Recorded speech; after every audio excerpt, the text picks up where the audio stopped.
Welcome to the Teacher's Pep Rally. If you missed our last episode, we modeled practicing gratitude. Check it out, leave a review, and let us know how you have been taking time to be thankful in your life. Our guest is certainly an expert on kindness. He was an elementary school bus driver for a local Texas school district who went viral after a piece on the CBS Sunday Morning Show about his gift for supporting his students and building a sense of community.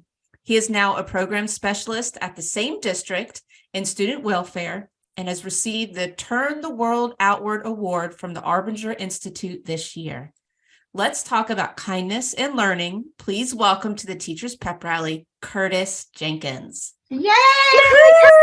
Curtis! He's in the house. I'm so excited for this. I can't even tell you because I was one of the people that saw you on the CBS Sunday Morning Show, and I was like, this dude's got to come on the Teacher Pep Rally. He's got it. He's got it. I love it. I know. Before we get started, Curtis, we've started a new little thing just to kind of get us all going in a mindset. I really think you're going to love it. Letitia, do you want to explain what it is? Absolutely. So, Curtis, again, welcome to TPR. We've started doing something called Happy Happenings, where we just kind of go around and each of us shares something positive that has happened since our last show, something we're grateful for. And again, just a way to share positivity and then hopefully get others to start on the Happy Happening journey with us. So we are going to get started, and we're going to be short and sweet because we want to make sure we get all of you on this show today. So Erin, what is your Happy Happening? Yep, I'm ready for you. And it's really kind of a easy, low-hanging fruit thing, but been thinking about it, and it was family time. Like Thanksgiving was all about family, and it just felt really good. I got lots of hugs from nieces and nephews and time with my parents and my siblings. And it just to have my big old family with me made me so happy. I love that. I love that. Family time is always great, and reconnecting, right? Because we've been so disjointed lately, right? Well, for some time now, right? Yeah. So I love that. I love that. So Pete, your Happy Happening. I submitted our application for my theater production company to be a nonprofit organization. It was all submitted. So that's what that was a big one. I get to do those type of things when we're off, the things that get put on the back burner. So that was the big accomplishment last week, was got all that official, and now we're just waiting to hear from the state. I love it. Congratulations, because I know that has been a long journey. It's been a long journey. So I hope that you did a little celebrating, even if small, right? I love that. I love that. So, like you, Erin, family time is top of the list for me. For my Happy Happening this week, we implemented something a little different at our house. I actually did like a pre-game Thanksgiving thing, where I had the kids come over and we kicked it off with the Harry Potter movies, and they helped chop and my son cooked, and it was something different. Usually my husband and I kind of carry the weight of feeding everybody, and it was just so cool to be with my kids and putting them in the kitchen. They don't know that there's an ulterior motive, because at some point they're going to do all the cooking. But it was just super awesome. And I did not think I'd like Harry Potter, but we got 2 movies down. So we've got 5 to go. But that's my Happy Happening. Time with the kids and them in the kitchen. That was awesome.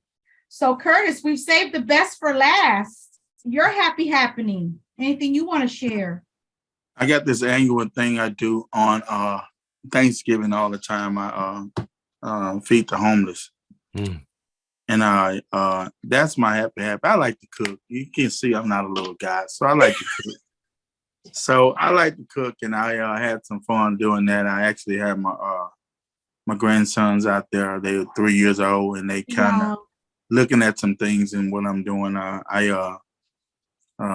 This year, actually the first year ever, the local pantry down the street gave me a couple of things to add on to what I usually buy myself.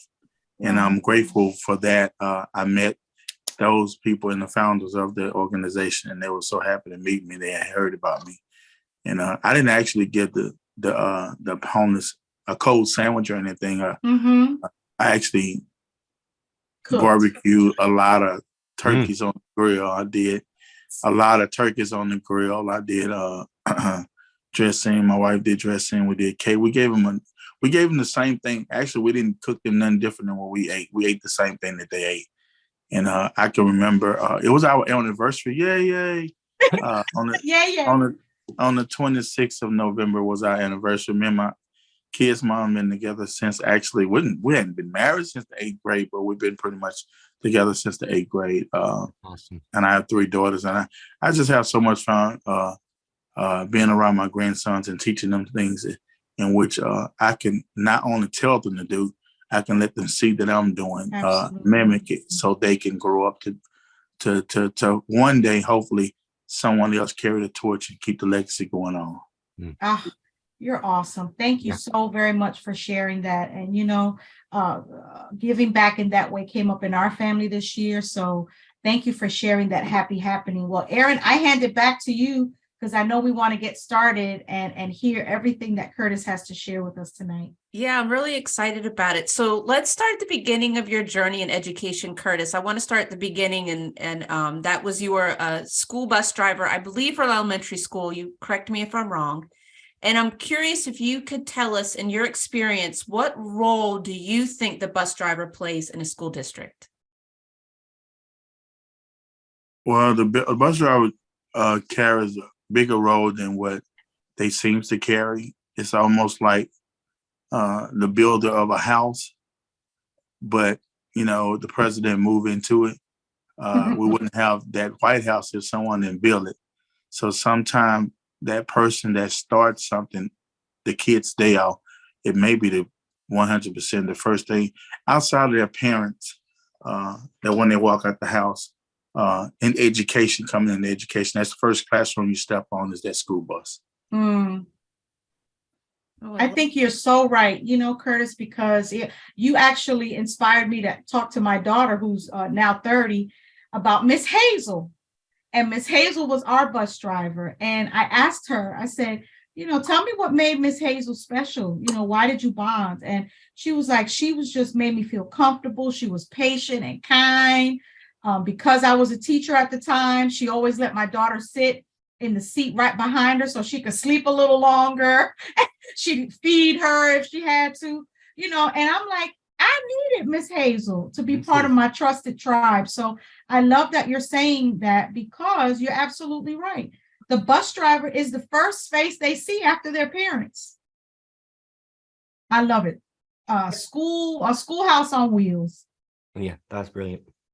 And it reminds me a little bit too, when we were speaking to our favorite lunch lady, and the idea that, the school bus and the cafeteria, I feel like, are the 2 main things in the day where a lot of our youngsters are really learning how to ask for things, be a little independent, and they have their classroom teachers and all the kids, but I feel like when you were on the school bus, there's certain things that you're responsible for, certain different behaviors, socialization on there. So I can't wait to hear from Curtis a little bit more about that. And I mentioned the CBS Sunday Morning. We'll make sure to put a link to that video that highlighted you and what you did to build a community for the kids that you were had on your route.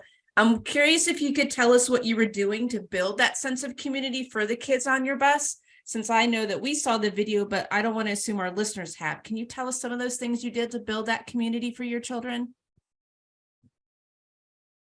And make sure to unmute. First of all, any community that you have or that you ever want to be in, it's a sense of normal. What's normal? What is the average? You're gonna see Miss, so and so walk down the street every day. We know the neighbors that see everything that's in the neighborhood every day. We know the ones that's gonna sit out there and watch our children. We got to create a sense of normal, some normal, because every day that the kids are going home, you don't know what they done adapted as being normal. So we need to get them know what's a normal day of going to school look like.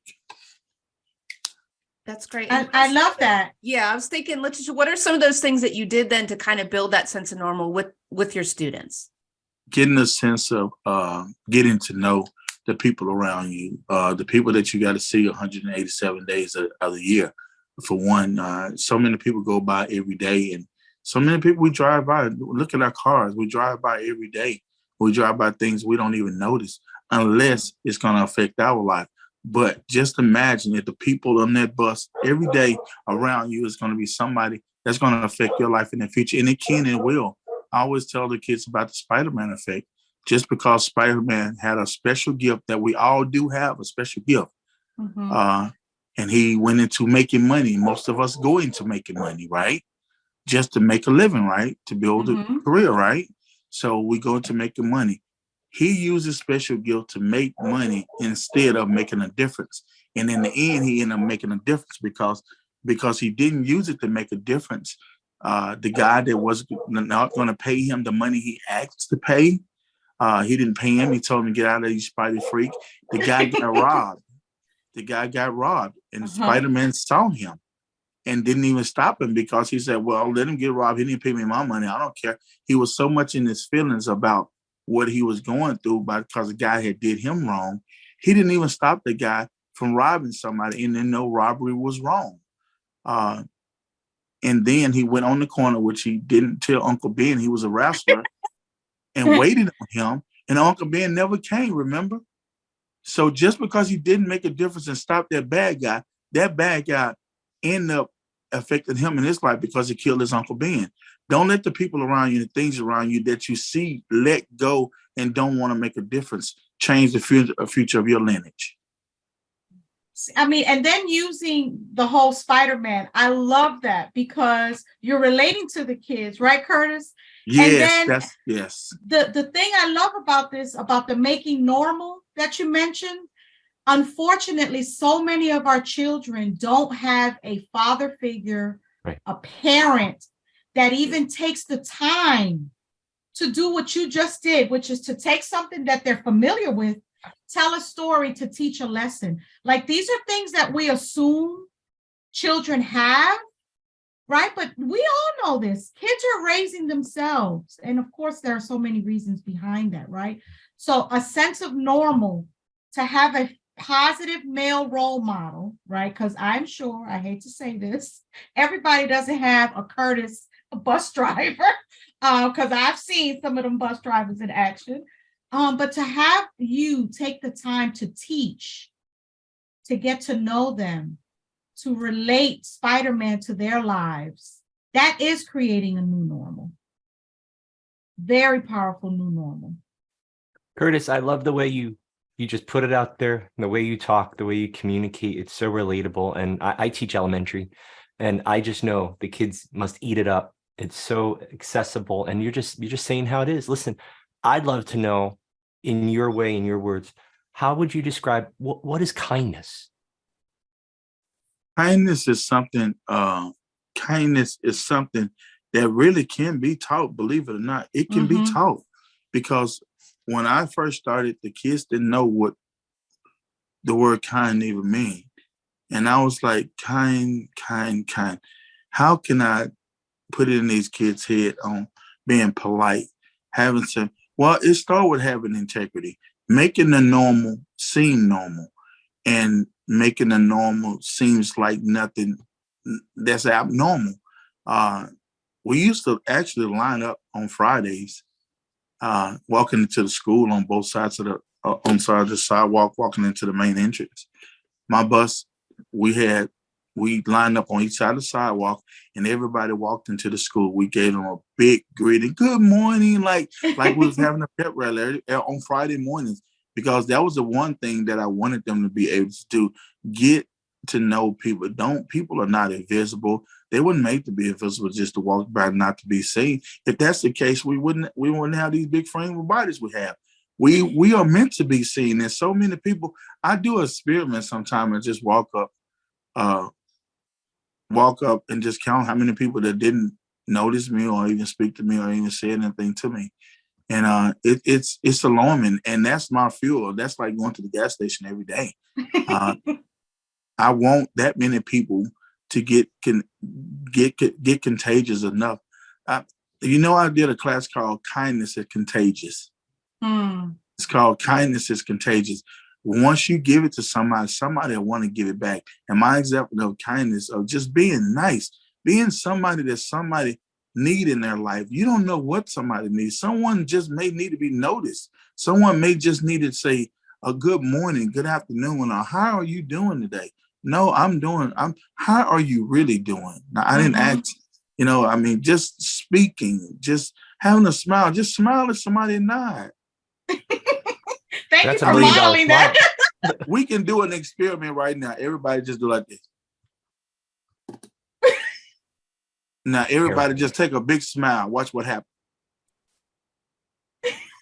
Didn't your body feel good? Yes. Even then, you didn't see you breathe better.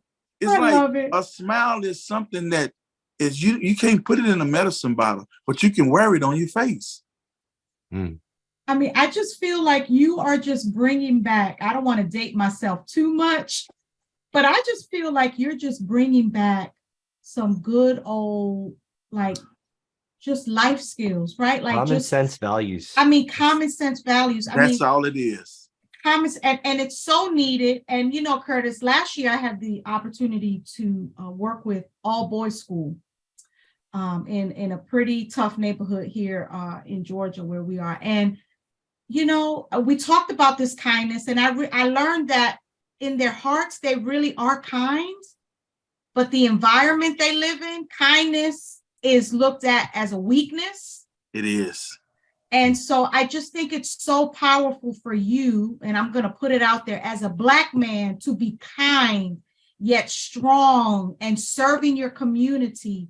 That consistency is very powerful because you're living kindness. It's kind of like what the boys would say is like the new masculinity.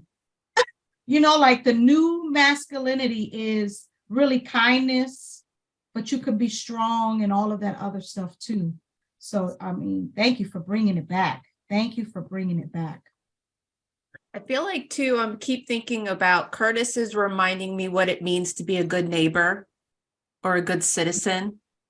Just those simple things. And it's not even the examples you're giving, Curtis, right now, even though I know you spent money on your students on the school bus for things, with gifts and things, but the real value is in the things that were free, the building people up, the making sure people felt heard or seen.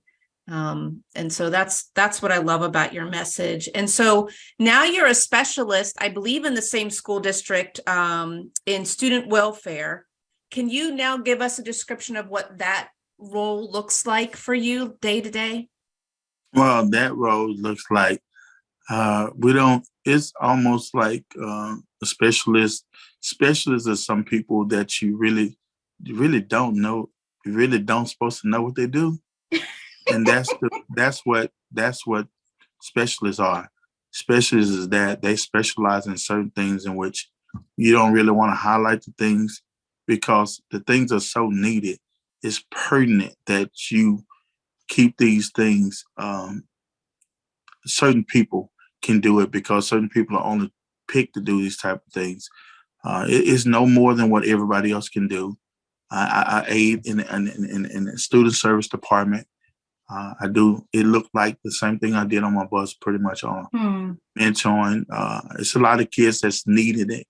We're not gonna classify the kids that needed it, but the kids that need it that I work with are very lucky kids to be able to have someone like me to be able to work with them, and the district provide the service in which I have to offer, and that it's awesome. It's awesome. It's something that parents don't have to worry about too much. They have somebody like me to worry with them. Yeah. And Curtis, I'm going to put my recruiter hat on because a long time ago I was a recruiter, and I remember even now recruiting a bus drivers is so needed right now, right? And I'm wondering if we changed the way we looked at the role and thought about it more from your perspective, right? Like that this is really a community on wheels. Right, you have an awesome responsibility of being the first face that kids see, right? And changing just how we look at the job. I just don't think school districts as a whole value the role of a school bus driver. What are your thoughts, if any, on how could we kind of change the perspective on how important the school bus driver really is? It's just like anything else. That's a part of a team. Actually, it's a part of an organization. And once you think of organization, you can think of the first 5 letter in the word organization, and letters is what that spell? Organ, I think. Mm-hmm. Without your kidneys in your heart, would there be you? So once you got an organization and you got one organ that's not working properly, the whole organization is not going to be proper. Until the whole organization can work functionally, can hold up his role and know his role, you can never put a heart into a brain. You can never put a kidney into a heart. Once you get the right person in the right position, and to be able to find what type of person that can fit those positions, you'll have a whole organization that's not only looking at the transportation department as a transportation department, but looking at it as an entity of an education department. I love it. And I love the way you articulated that. And as Aaron mentioned, we had our cafeteria lady who pretty much said the same thing, right? Like, we're all a team, which is why I also love that Aaron, and we've all decided to make sure that we give platform for everyone who's involved in the life of a kid, right? That a teacher is no more important than a bus driver. A principal is no less important than the superintendent. We all play an important role in the organization. So thank you for that insight. I think that's some good stuff there. And what you were describing, Curtis, reminds me of what a department that supports students who find themselves in some kind of welfare situation, as our students can't truly take time to learn or be in a space to maybe even socialize with their friends at school unless they feel safe, unless they have the things that they actually need, just any one of us would need just to survive, right. That's day it. to day. So you hit the nail on the head on that one. That's exactly, before me saying anything, that's exactly what this department is about.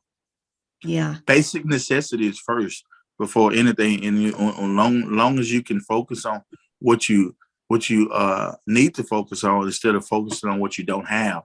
That's what bothers most kids.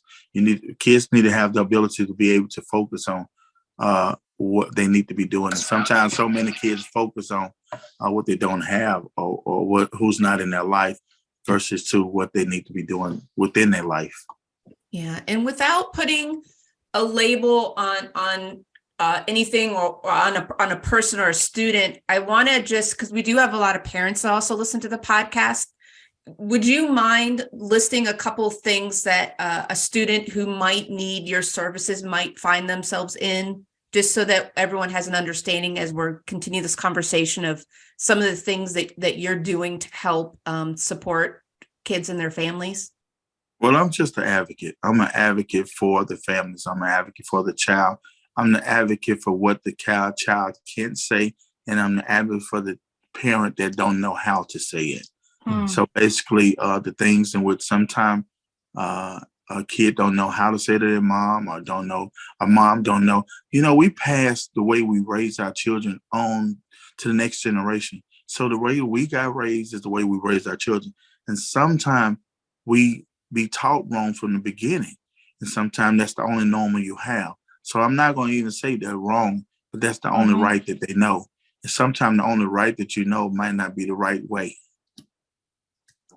And I'm that one that cannot connect with the parent and the child and let the child know that you can trust me. I'm not saying not trust your mom and not trust your dad, but I'm going to get you to understand whatever happens in your life, it's not no one else's fault, because we do have a choice to make good sound decisions, but it's on you when you got all these technologies out there in front of you, can find out the right way to do things, because people research bad way to do things. You know that, right? Exactly. And they research. Most people that do bad things, you check their phones and their computers, they don't research on how to get away and how to do it and how to do it properly. And that's the same way. If you're that bad, why don't you research on way how not to do it and how to get help?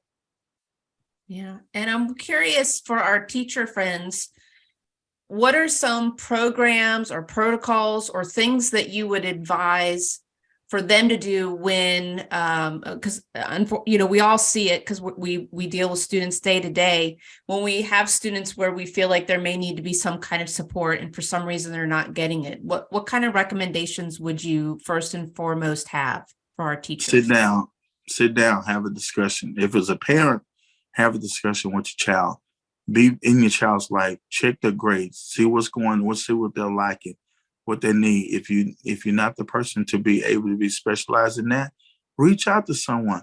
It's a community member or somebody who's waiting to help. It's somebody like me that's waiting to help. I might not know everything. I might not have a doctor's degree, but I talk to a lot of superintendents that have doctor's degree, and they still ask me for things that I have. So one thing about me, I'm willing to learn. I'm willing to sit there with you and help you learn. I'm willing to take the time to explain to you why do you need to learn and give you a choice. Sometimes we don't give a kid a choice. We don't give them a choice. We let them do what they want to do. I give them two choices. Either you're going to do it or you're not. Half of them, and when they say they're not going to do it, I'm going to say, okay, so what are you going to do? Because you have to do something. Because you can't get through life not doing nothing. That means right now you might just stop doing everything that you think you need to do to get to where you're at if you're not doing something to get there, because you can't get from A to B. I asked a kid the other day, how would you go to the basketball game if you didn't have a ride? He said, I'll find a way. I said, you'll find a way to the basketball game if you didn't have a ride? I said, you like basketball that well? Yeah. I say, so right now, if I tell you right now, if you want to make a difference in the world, you have to go through school. Wouldn't you find a way to do that too? So if you find a way to do what you like to do, you got to find a way to find the point that's going to get you started to doing what you like to do. And that's getting your education. Yep, there you are, making those connections, things that they can understand and relate to. I'm curious, Curtis, with some of these things that you're doing, is there a teacher, a mentor, or a coach, or someone that that inspired you growing up, or even recently that you'd love to shout out? This is one of our favorite times of the conversation because we get to hear these kinds of stories. Well, I say thank you. Unfortunately, the person that inspired me, he started me driving the bus. He hear me every day. He's not here anymore on this earth, but he hear me every day. My mom, she's not here anymore, but she hear me every day. My principal, actually, since Letitia, that's your name, right? Letitia, yes. Letitia was talking about it's important to see a Black man to do this. And I don't push color too much, because when you say color and you start talking about color, the first thing people say, oh, we got another radical. Oh, we got another Black Panther. Oh, we got another Nelson Mandela. Oh, we got this, we got that. All of those people in life was in the past. We don't have eyes in the back of our heads because we're not supposed to look back, but we're always supposed to remember what have happened in the past. I look to the future.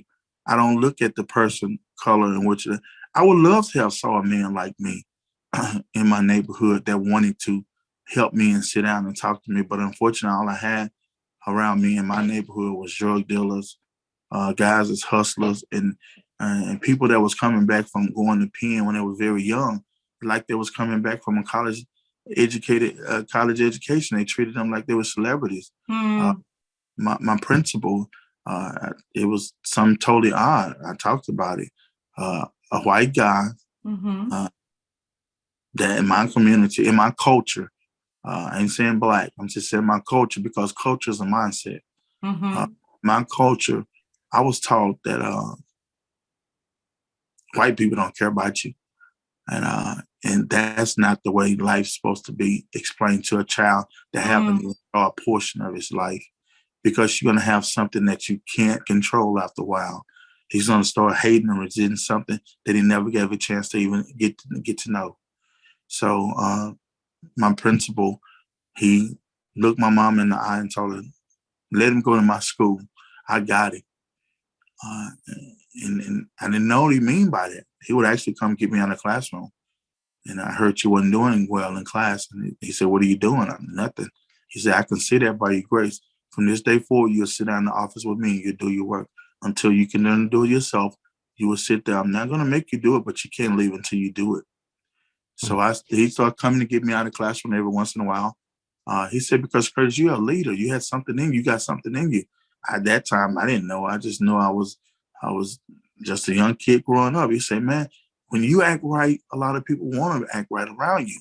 When you do good, people do better. He said, you never thought about everybody always want to outrun you.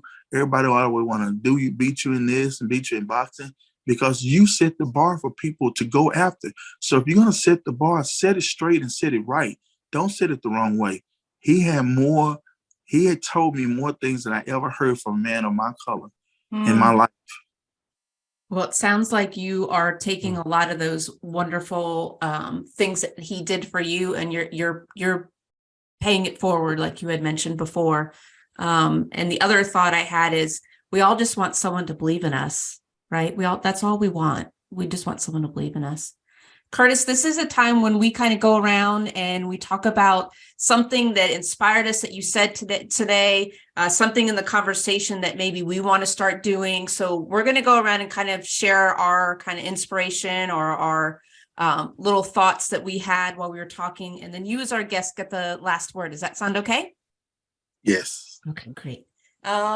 Pete, do you want to go first since Fred's not here? Sure. Mr. Curtis, you, sir, are a remarkable man, and it's been an honor to spend this time with you tonight. Oh my gosh, so inspiring. And I hope you know the change and the difference that you're making in your community. You're a very humble man, I can tell, and I just hope you take a second. You got to know you're doing amazing things. I have a closeness with bus drivers. For 18 years, I had morning bus duty. And I would see these bus drivers come in and they pull me aside and say, oh, this one came on wrong, or I'm a little concerned about this house. I'm concerned. This one's sick. I'm telling you, this one, all sorts of things. This one's wearing underwear on the outside of their pants. I had that one time, and they just told us so many stories. And over the years, I got very, very close with one of the bus drivers. He's one of my dear friends. He does the lighting for our shows now. And we have a tradition at our school now where we decorate a school bus in December with Christmas lights, holiday lights. And we put a Bluetooth speaker up there and our school chorus gets on it. We roll down the windows and we drive through all of the neighborhoods of our school, blasting the music, singing, and it's such a great thing. And last week, I do it on Thanksgiving week. Last week, I took a list of, I felt like Santa Claus, took a list of the neighborhoods of the kids in chorus, and I did the bus route. I took a day, I drove through made the bus itinerary, and we're in the middle of planning it. And I've been talking to transportation. I've been talking to all these people, and I just don't think these people get the credit that they deserve. What you said today, the first thing you said that I wrote down, the first classroom you go in is the school bus. I wrote that down. That was brilliant. Everything else you said came from that. I just hope people take a moment and realize how important our bus drivers are. And gosh, thank you so much for what you're doing. Thank you very much. Thanks, Pete. How about you, Letitia? And I concur with Pete, and I know that Curtis, you were using that bus driver position, but it's to me so much bigger than that. I love how you just made it your own, like you made it your own thing, right? Like this is an opportunity and a platform, and so many people think that you have to be a superintendent or have all these doctorate degrees to make an impact. And you, sir, have have put a spin on making something your own. I love that I heard non-judgment from you, just a sense of humility, community. And so I appreciate you doing that, and that you're passing it along to your babies, at the house. So that's awesome and inspiring. I think my favorite kind of quote, aside from the organ analogy you gave, sir, which I will be stealing that for the future. I thought that was brilliant, but I loved how you said, I'm willing to learn. I'm willing to learn and give a kid choices. I thought that was pretty powerful. I love it. Thank you. Thank you again. So I just kind of kept writing down this theme of selflessness. That's what I kept hearing. And even, when we were talking about the beginning or happy happenings, Curtis, his happy happening was an act of selflessness, right? A selfless act of love by giving to others. And that was the gift back, true gift really for you. So that's kind of the big overall theme that I'm taking away from our conversation. And then the last part is something he said, which is kindness can be taught. Mm-hmm. I think we forget that, and we need to bring that back and remind ourselves of that. So thank you, Curtis. Is there anything from our conversation or a last kind of thought you'd like to share with us? Make sure to unmute.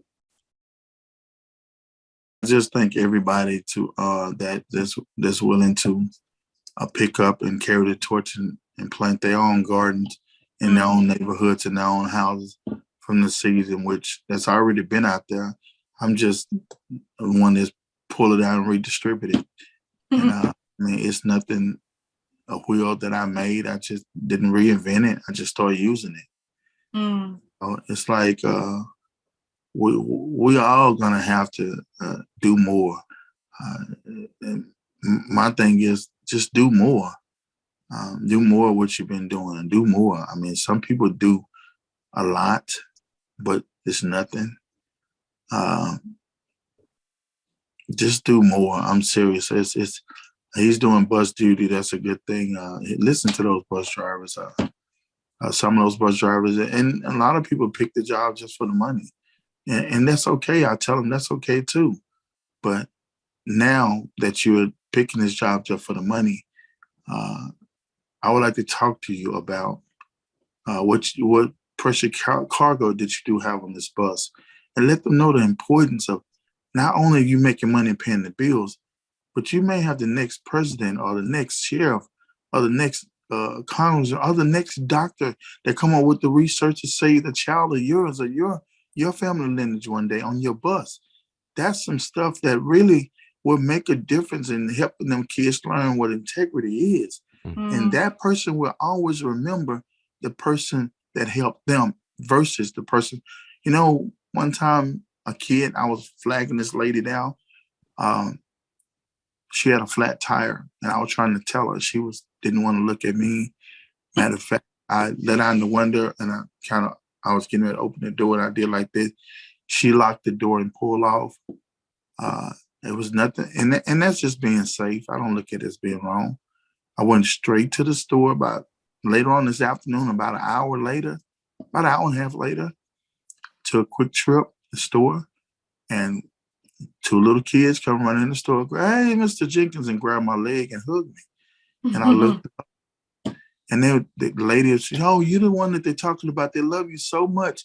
You're the bus driver. They don't ride the bus. They always want to come to school early just to get out there in the pavilion with you in the morning for school." And the kids, they used to come to school every morning.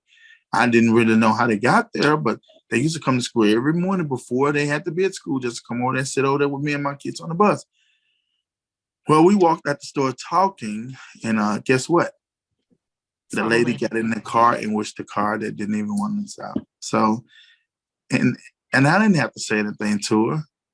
Just know it changed her life. Yeah, good reminders, really good reminders. Curtis, if our listeners want to reach out to you, connect with you, how can they reach you? I have a website called curtisjenkins.com. You can just go on there and just send me a message through there, or you can go on. I'm on Twitter, Curtis Jenkins TX. I'm on Instagram, Curtis Jenkins 2018, and that's CurtisJenkins.com. And you can go to Twitter, which is Curtis Jenkins TX, and you can go to Instagram, Curtis Jenkins 2018. And then there's tons of things on that I've been doing throughout, different state to state. And I can always reach out, and I'll be the one to call back. Usually one guy send me a message, "Man, I can't believe I'm talking to you." Yeah, it's really. That's what happened to me. You and I got on the phone. I was doing my 3-mile exercise, and phone rings. I answer. It's Curtis Jenkins, and we talked for like 30 minutes. So he'll call you. All right, great. Thank you. And Pete, where can our listeners find us? Yeah, we're on Instagram also. We're on YouTube. Wherever you're listening to us tonight, leave us a review. Let's keep the conversation going. Make some comments. Tell us about a bus driver that you remember that made a difference in your life. And what else? And our website, teacherpeprally.com. Forgot that. All right. Thanks, Pete. And thank you, Curtis, for coming on. We love talking to you, and we wish you a great rest of the year. Oh, yeah, I forgot. I have a review page on Google, too. Get that out there. Reviews covering all the bases, huh, sir? Covering all the bases. All right. Well, thanks, Curtis. Yes.